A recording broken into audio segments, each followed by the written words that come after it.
My name is Caden Knoedler. I am from Owasso, Oklahoma. This summer I got the opportunity to serve with Mustard Seed Network in Yokohama, Japan. Mustard Seed Network is a church planting organization, and they currently have 11 different churches right now, working on 12. Their goal is to just try and reach as many people in Japan as possible. And so they do that by planting those churches in like the biggest cities there. My main connection to it from the beginning was Mike Ackerman. So I talked with him. I was like, hey, how can I be involved in this? What would this look like if I were to do this? And would you recommend it for me? Yeah, I got accepted.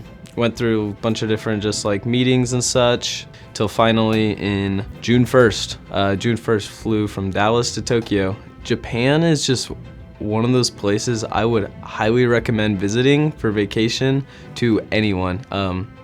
It is so incredible, and the way that they mix both traditional culture but also kind of newer technology is just fascinating. My role this summer was an intern, and the church I was at in Yokohama had just started in it was like a year and a half old, not even, by the time I got there to serve. Being able to hear the Word of God preached, one, in English so I could understand it, and two, in Japanese to see Japanese people understanding and learning the Word of God.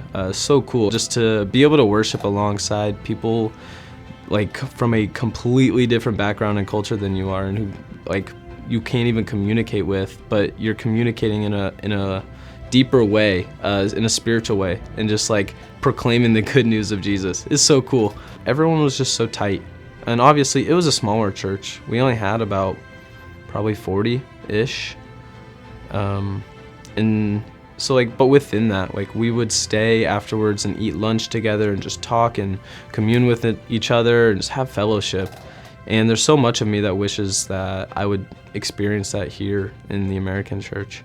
My job as an intern, a lot of it consisted of making lessons for our English Connect class, which was just a free event that we held to help more advanced English learners.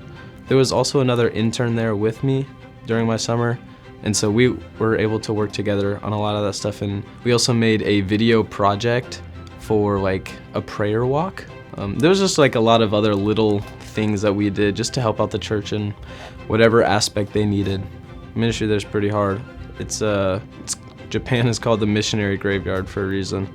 It's just a lot of secular living mixed with Shintoism and Buddhism. That is their core, who they are, even though they might not practice those religions. And so that was hard to see. We were visiting this temple, I guess, kind of. But at one point, as we were going up this mountain, I remember seeing this old man, probably well into his 70s, maybe even 80s, and was worshiping this god, or worshiping this shrine, whatever he was. And he was crying and yelling and crying out to something. In that moment, I wanted to go talk to him and tell him about Jesus and how we have a real hope in Jesus, but just language barrier doesn't allow for that. There was 4 people on the team. 3 of them had families, so that was kind of hard because after church and after work, they just go back to their families. And then the other person was just an extreme introvert, and so that made it hard for me.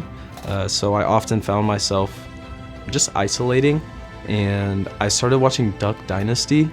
It just reminded me of America. One of the things I learned through that, though, is how important it is to have community, but also on the mission field, how important it is to have a good team, a team that you can call your family, a team that you can connect with and live with and laugh with. But it is just so eye-opening, and it's so worth it. It's so cool to experience different cultures that God is still in. God, it's not like he's just absent in those cultures. And so just to experience God in different ways is so life-giving. And it really is the wisdom of God to be able to experience that.